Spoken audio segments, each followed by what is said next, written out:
My sister looked me dead in the eye across the dinner table and told me I wasn't worthy of our family name. Just said it. Out loud. In front of everyone. My mom nodded in agreement. My dad stared at his plate like it was the most fascinating thing in the world. And I sat there feeling like I was vanishing, like I could just disappear and nobody would even notice. Then my grandpa stood up. What he said next didn't just shut her down. It changed everything. But here's what nobody tells you about moments like that: the real story doesn't end with the dramatic speech. It starts there. My name is Lydia. I'm 32, and I've spent most of my life making myself smaller so everyone else could feel bigger. Nobody asked me to do it. I just learned early on that in my family, love was a spotlight, and it only shone in one direction, toward my sister. She got the attention, the praise, the assumption that she'd carry the family forward. I got used to it. At work, I coordinate projects for a tech firm. People respect me there. They ask my opinion. They trust my judgment. But walk into my parents' house, and suddenly those same qualities, being organized, being calm, being thoughtful, make me invisible. My mom's told me I'm too sensitive more times than I can count, usually right after gushing about how my sister tells it like it is. My dad's perfected this thing where he acknowledges my accomplishments with a quick nod before pivoting to whatever my sister's doing. Promoted to senior coordinator? Cool. But did you hear your sister got featured in that industry magazine? The thing is, I stopped being surprised by it years ago. What hurt wasn't the favoritism itself, it was how casual it all was. How effortless. Like choosing her over me was as natural as breathing. Like I'd already accepted my place, so why would they question it? There was this moment at my college graduation. I'd finished a year early, made Dean's List 3 semesters running, and when I walked across that stage, I looked into the crowd and saw my mom texting. My dad was there, technically, but he kept checking his watch. My sister had some gallery opening the same weekend, and they'd made it clear that was the main event. My graduation was just the obligation they squeezed in before the thing that actually mattered. I remember standing there with my diploma, smiling for a photo I knew nobody would frame, and thinking maybe if I just tried harder, achieved more, stayed quieter about my needs, they'd finally see me. I kept showing up anyway. Not because I thought it would change. Because somewhere deep down, I still hoped they'd see me the way my grandpa does. Grandpa's always been different. He talks to me like my words matter. He listens without interrupting. When I was little, he used to say, "A family name doesn't make you worthy, Lyd. Your character does." I didn't get it then. Now I think he was preparing me for something I'd eventually have to face. The dinner invitation came through our family group chat on a Tuesday. Mom sent a cheerful message about holiday gathering, complete with a list of dishes and a reminder to everyone be on time. The tone felt rehearsed. Too bright. My sister replied immediately with a string of updates about some award she'd gotten at work. I already knew that award would dominate the entire evening. Dad sent his usual thumbs up emoji. I stared at the screen for a solid minute before typing back that I'd be there. All week, things started stacking up. Little comments. Dropped hints. My sister kept mentioning future responsibilities in the family. Mom made vague remarks about some people not pulling their weight. Cousins were texting me asking if I'd heard about Grandpa wanting to name someone to handle part of the family legacy. Nobody said it outright, but the assumption was clear. They all thought it would be her. I tried to brush it off, told myself it didn't matter, that I wouldn't let old patterns ruin another holiday. But driving to my parents' house that evening, the sky looked heavy, like it knew something I didn't. I sat in my car for a moment, hands on the wheel, and thought, just get through dinner. I had no idea that by the end of the night, everything would crack wide open. The tension had been building for days before we even sat down at that table. It started with a text from my sister 3 days before the dinner. "Can you bring something simple? We don't want the table to look uneven." She meant the food. But the message underneath wasn't subtle. I read it twice, set my phone down, and just sat there. Eventually I typed back something polite, even though the words stung more than they should have. At work, everyone kept asking if I was excited for the holidays. I said yes because it was easier than explaining that holidays in my family meant navigating a minefield of old resentments and unspoken hierarchies.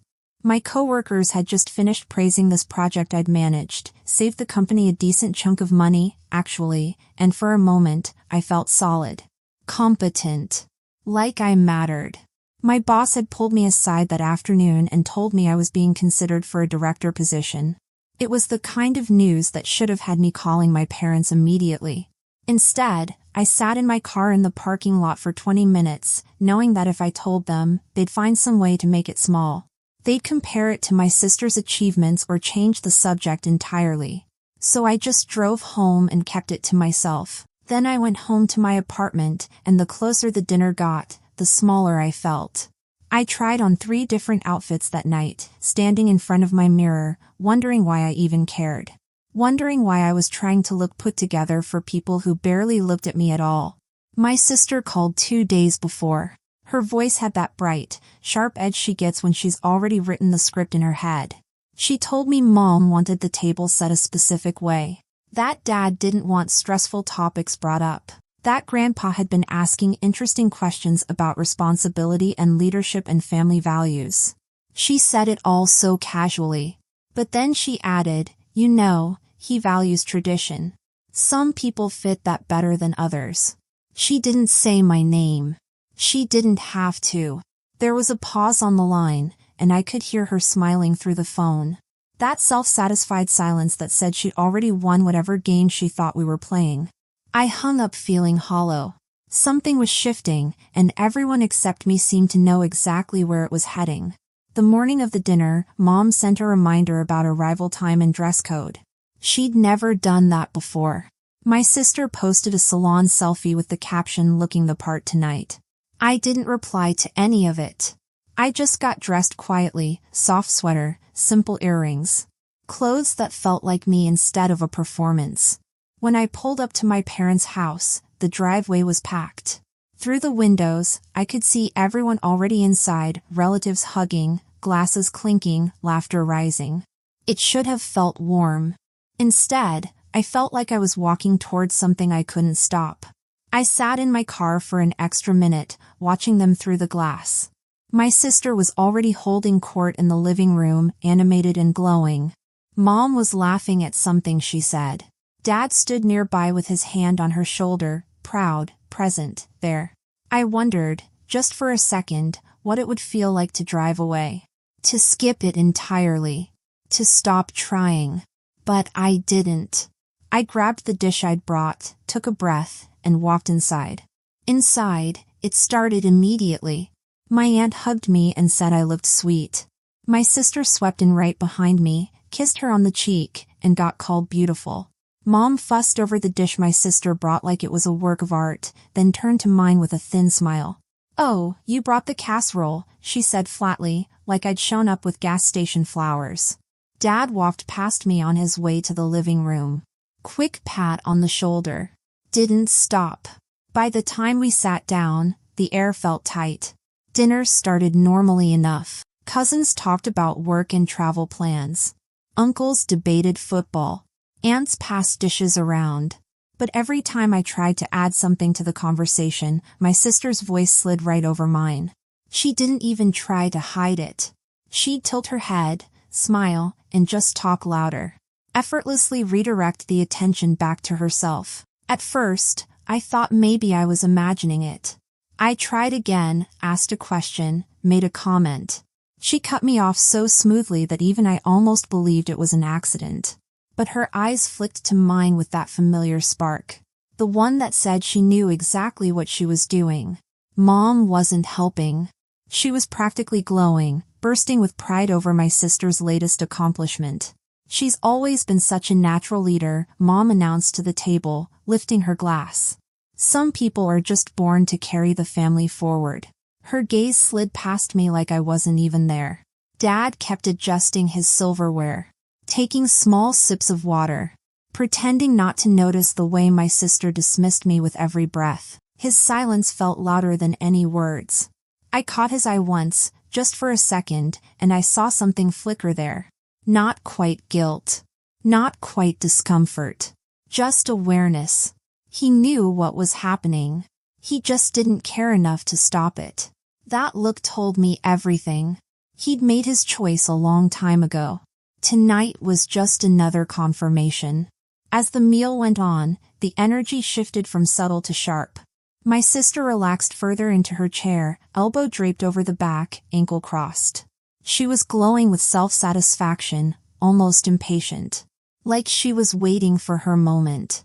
She kept steering conversations toward legacy, responsibility, representing the family well.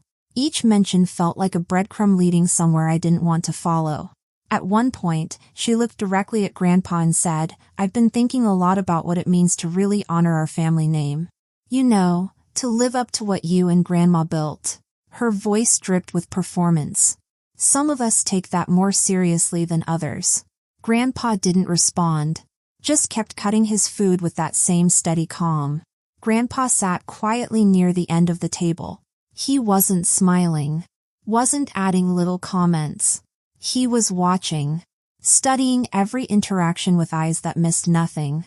My sister could feel it too. It made her louder, brighter, more insistent. She wanted his approval so badly I could practically taste it in the air. Then my aunt asked me about work. For once, the table actually quieted enough for me to answer. I managed 2 sentences, maybe 3, before my sister let out the sudden laugh, leaned back dramatically, and launched into some story about a minor success she'd had last week. It was so blatant that the entire table paused. My aunt blinked. My uncle frowned. Cousins exchanged looks. My sister didn't notice. Or didn't care. She was already in full performance mode, commanding the room. And something inside me just loosened. Not snapped. Not shattered. Just loosened. Like a rope pulled too tight for too long finally giving way. I wasn't angry yet. Wasn't even hurt. Just tired. Bone-deep tired. So I went quiet. Not the shrinking kind of quiet. Not defeated. Just still. And in that stillness, I could see everything clearly. Every smirk. Every nod. Every time someone looked away instead of speaking up.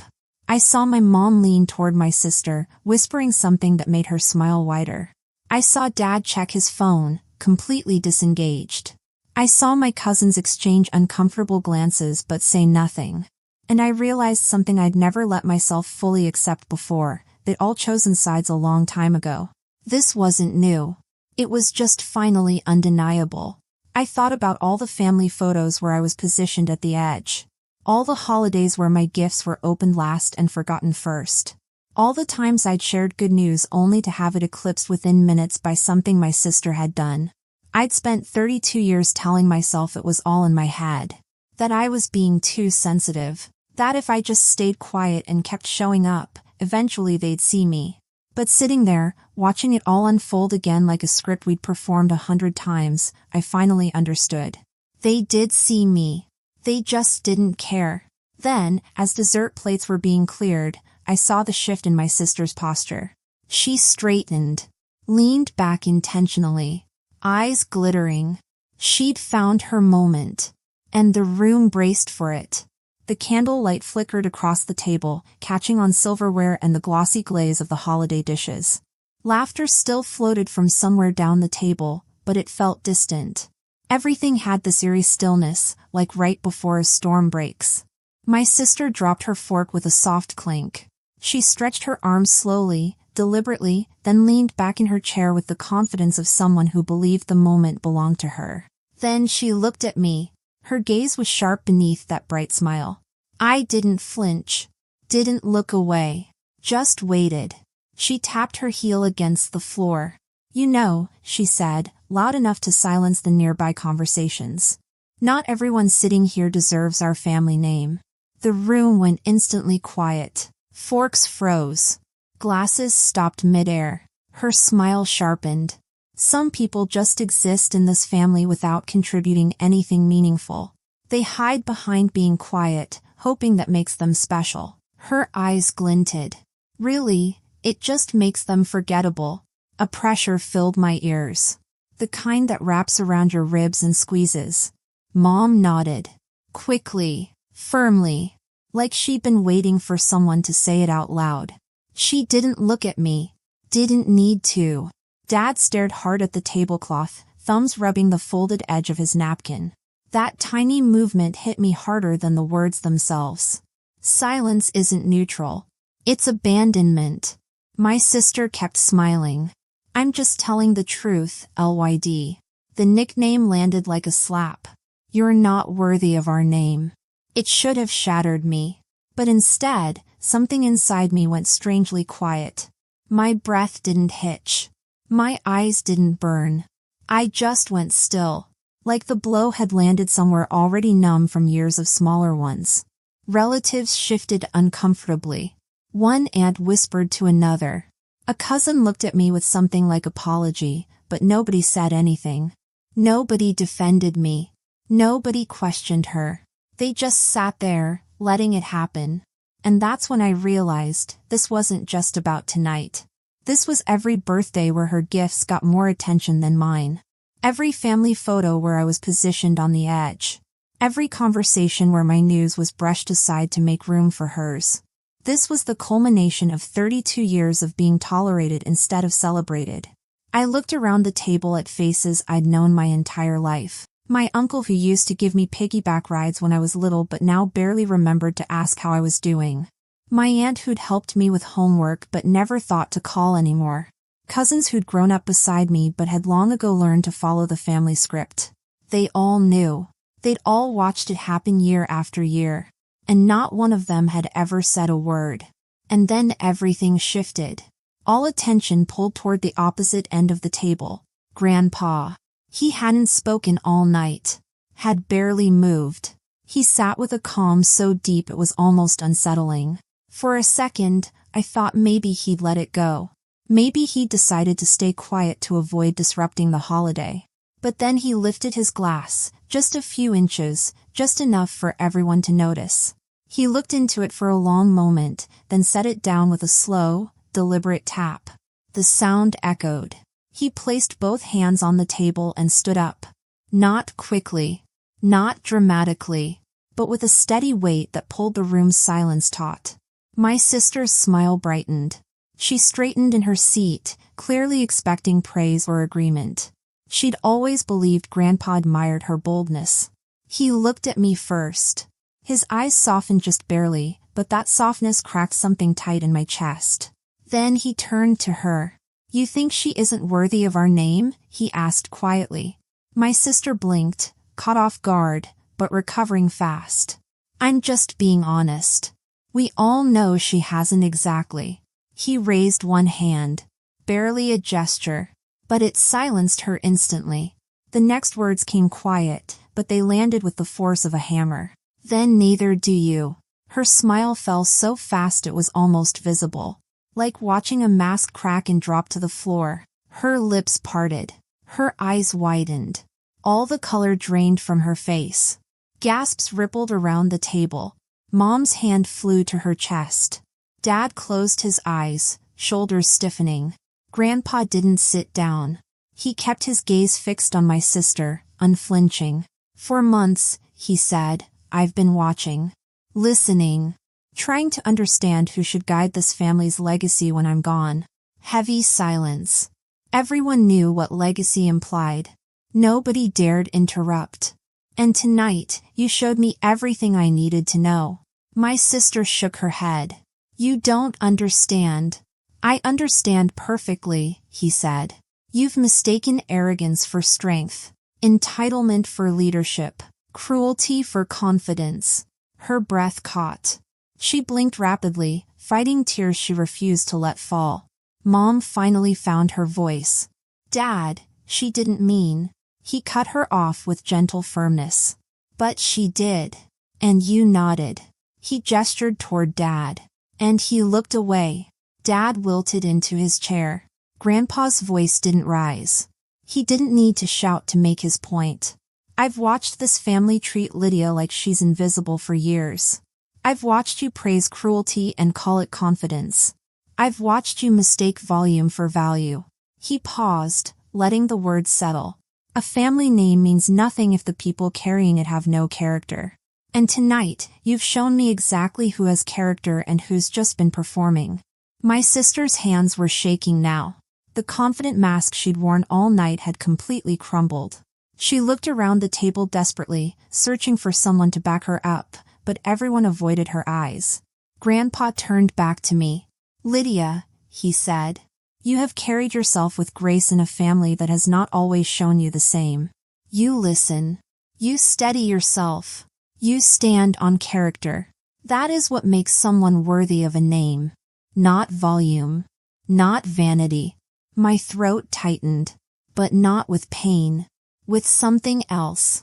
Something like being seen for the first time. You've built a life where people respect you because you've earned it, not demanded it. You've shown up for this family even when they didn't show up for you. That's strength. That's leadership. That's what I've been looking for. My sister whispered, "This isn't fair." The words hovered weakly, lacking any conviction. Grandpa looked at her one last time. "Fairness," he said softly, "is finally catching up." He sat down. The room, already silent, fell into something deeper. The kind of stillness that feels like the end of a storm nobody realized they'd been trapped in. Across the table, my sister's eyes shimmered. Her whole body seemed smaller now, curled inward. No longer basking in the power she thought she owned. And for the first time in my life, I didn't feel invisible at that table. I felt undeniable. When dinner finally ended, people moved quietly, like any sudden sound might shatter what was left of the night. My sister slipped away down the hallway, shoulders trembling. No trace of the confidence she'd worn all evening. Mom followed her, whispering frantically, trying to fix what couldn't be undone with whispered reassurances. I heard her voice through the wall, high and desperate. "He didn't mean it like that. He's just tired. You know how he gets." But even Mom didn't sound convinced. Dad lingered by the sink, pretending to rinse a plate he'd already washed. He wouldn't look at me. Couldn't. Grandpa touched my arm gently. "Come with me." We stepped outside into the cool night air. The backyard was dim, lit only by a strand of old holiday lights Dad never bothered to take down. For a moment, neither of us spoke. The silence was softer than the one inside. Less painful. More grounding. "I meant every word," he said finally. "I've watched you carry yourself with dignity your whole life, even when they didn't see it. Especially then." I swallowed hard. "I always wondered if you noticed." "I noticed," he said. "And tonight only confirmed what I already knew. You're the one I trust with what comes next. The legacy. The decisions. The responsibility. You've earned all of it." It wasn't the inheritance itself that hit me. It was the recognition. The one thing I'd quietly hoped for since childhood. "She's going to hate me for this," I said quietly. Grandpa shook his head. "She doesn't hate you. She hates that she finally got called out. There's a difference."